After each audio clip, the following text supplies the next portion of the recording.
going to try and profile Grant Shapps now, the unusual choice for the new massive position of state, one of the great positions of state.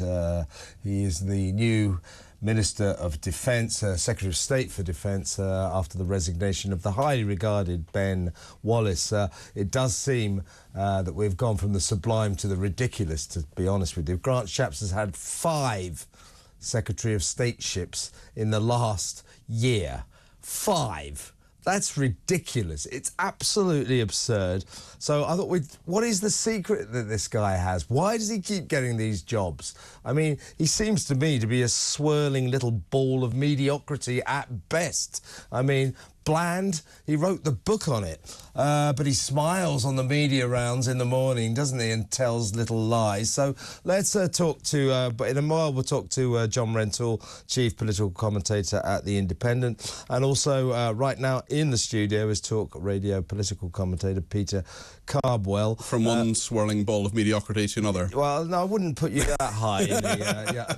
You only aspire to mediocrity. That's it. Not even swirling. That's not true. Peter's fantastic. And a Westminster insider, which is why I'd like to ask you, Peter, what the hell is it about this bland little guy that he keeps getting these jobs? Don't forget, one of his jobs was another great Office of State, Home Secretary. 6 days. 6 days, yeah. So the thing is, when you're a Prime Minister, what you want is an easy life.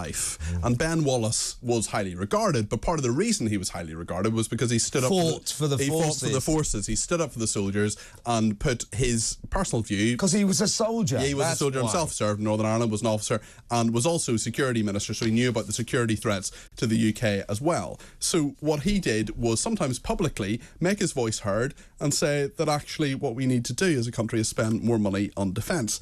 That's all absolutely fine, except it's kind of tricky if you're Prime Minister. One of the 3 Prime Ministers he served as Defence Secretary, Boris Johnson, Liz Truss, remember her, and Rishi Sunak.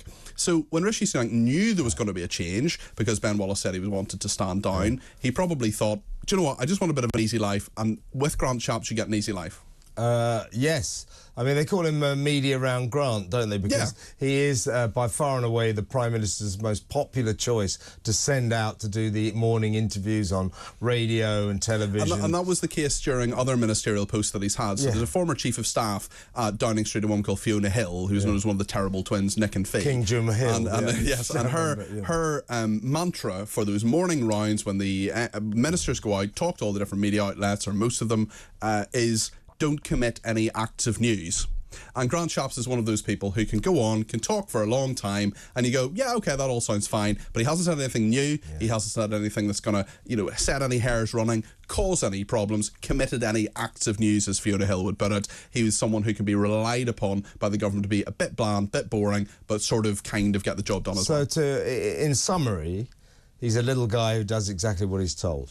Not quite exactly what he's told, but more so than Ben Wallace. And I think that in this mini-reshuffle, we've got not just Grant Shapps, but also Claire Coutinho, the new Energy, Security and Net Zero Secretary, replacing Grant Shapps, who is probably Rishi Sunak's best friend in government, apart from maybe Oliver Dowden. But, you've got 2 loyalists to Rishi Sunak who aren't going to cause any problems. Coming into a tricky autumn for Rishi Sunak, he's got a conference that's going to be very difficult. He's trailing in the polls. He's got an autumn statement coming up, King's speech. Lots of headaches. He doesn't want one of them to be his Defence Secretary or his Energy Security Secretary. So his most recent job was Secretary of State for Net Zero, among other things. Ridiculous title for a job. Secretary of State for Net Zero. What? What does that mean? But ever since he was Transport Secretary, when he presided over this conversion from Britain for being a place where you drove cars to a place where you're only allowed to ride bicycles, he was a green fanatic, because that was the Boris Johnson Well, the interesting point is that he's someone who has a pilot's licence, so he flies planes, and they're not exactly known for their lack of carbon emissions. Are you saying he's a bit of a hypocrite? That's unusual for a politician. Really weird in politics. I don't know he's necessarily a hypocrite, but he's certainly someone who believes, as do successive Conservative governments from Theresa May onwards, in net zero, as do Labour and the Lib Dems. So it is mainstream political thinking in this country, even though you and I don't like it.